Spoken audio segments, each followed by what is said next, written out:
दयालु दानव का परिचय। कहानी एक छोटे से गांव नयनगढ़ से शुरू होती है जो पहाड़ियों और घने जंगलों के बीच बसा हुआ था। इस गांव के लोग साधारण, शांत और मिलनसार थे, लेकिन इनकी एक बड़ी समस्या थी, गांव के पास वाले पहाड़ी के पीछे का जंगल।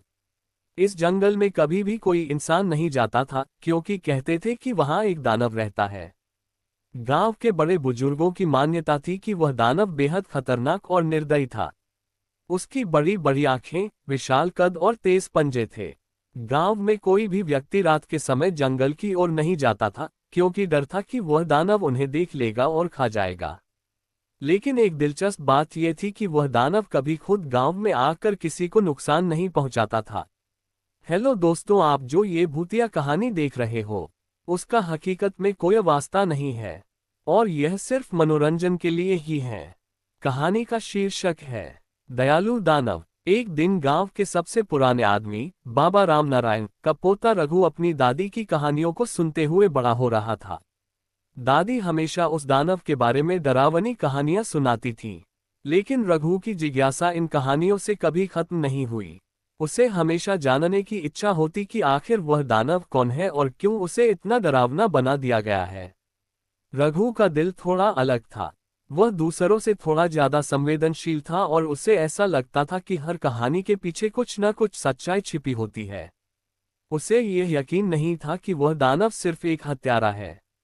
उसने ठान लिया कि वह इस रहस्य से पर्दा उठाएगा। एक रात रघु ने अपने दोस्तों को लेकर जंगल में जाने का फैसला किया। दोस्तों ने पहले मना किया, लेकिन उसकी जिद के आगे वे सब मान गए। सभी डरते डरते जंगल की ओर बढ़े। जैसे जैसे वे जंगल के भीतर जा रहे थे, चारों ओर अंधकार गहराता जा रहा था, और हर कदम पर उन्हें लगता जैसे कोई उन पर नजर रख रहा हो। रात का घना अंधेरा और हवा की सरसराहट सबके दिलों में डर पैदा कर रही थी। अचानक एक झाड़ी से आवाज आई और सबके दिल की धड़कनें तेज हो गईं। उनके कदम धीमे हो गए। एक दोस्त ने कहा, चलो वापस चलते हैं, ये जगह खतरनाक है। लेकिन रघु ने कहा, नहीं, हम यहां से वापस नहीं जा सकते। हमें ये देखना है कि ये दानव सच में कैसा है। जैसे ही वे आगे बढ़े, अचानक उनके सामने एक बड़ा सा साया प्रकट हुआ। उसके लाल लाल आंखें अंधेरे में चमक रही थीं। ये वही दानव था जिसके बारे में वे सुनते आए थे। सबके पैरों तले जमीन खिसक गई।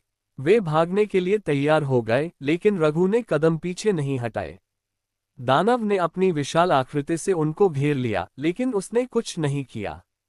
वो बस चुपचाप खड़ा रहा, जैसे कुछ कहना चाहता हो। रघु ने हिम्मत जुटाकर उससे पूछा, तुम हमें नुकसान क्यों नहीं पहुंचाते? क्या तुम वही निर्दयी दानव हो जिसके बारे में हम सुनते आए हैं? दानव ने धीरे धीरे कहा, मैं निर्दयी नहीं हूं। ये तुम्हारे गांव वालों का भ्रम है। सदियों पहले मैं एक साधारण इंसान था, लेकिन मुझे शाप मिला और मुझे ये रूप मिला। मैंने कभी किसी को नुकसान नहीं पहुंचाया। दानव ने अपनी कहानी सुनाई। उसका नाम भीम था। वह एक राजा का वीर योद्धा था जो हमेशा दूसरों की मदद करता था। एक दिन उसने एक साधु की मदद नहीं की, क्योंकि वह अपनी सेना को बचाने में लगा हुआ था। साधु को ये बात बुरी लगी और उसने भीम को शाप दे दिया कि वह हमेशा एक दानव के रूप में रहेगा और लोग उसे डरावना मानेंगे। भीम ने कई सालों तक गांव की सेवा की, लेकिन लोगों ने उसे कभी समझा नहीं। लोग उसे देखकर डर गए और उसके बारे में गलत धारणाएं बना लीं। वह अकेला जंगल में रह गया, लोगों से दूर, लेकिन उसने कभी किसी को नुकसान नहीं पहुंचाया। रघु ने ये कहानी सुनी और उसे दानव पर दया आई। वह जान गया कि भीम निर्दोष था और उसकी मदद करनी चाहिए। रघु ने गांव जाकर सभी को सच्चाई बताने का निर्णय किया। वह गांव के बुजुर्गों और दोस्तों के साथ वापस लौटा और दानव के बारे में सभी को बताया। पहले तो लोग उसकी बातों पर विश्वास नहीं कर पाए, लेकिन जब रघु ने उन्हें भीम के साथ जाने को कहा, तो गांव के कुछ साहसी लोग उसके साथ जंगल गए। वहां उन्होंने देखा कि भीम सचमुच एक दयालु आत्मा है जो बस इंसानों की तरह जीवन जीना चाहता है। गांव वालों ने भीम को समझा और उसकी मदद करने की ठानी। उन्होंने साधु से माफी मांगने की कोशिश की और एक दिन साधु को मनाकर गांव लाया।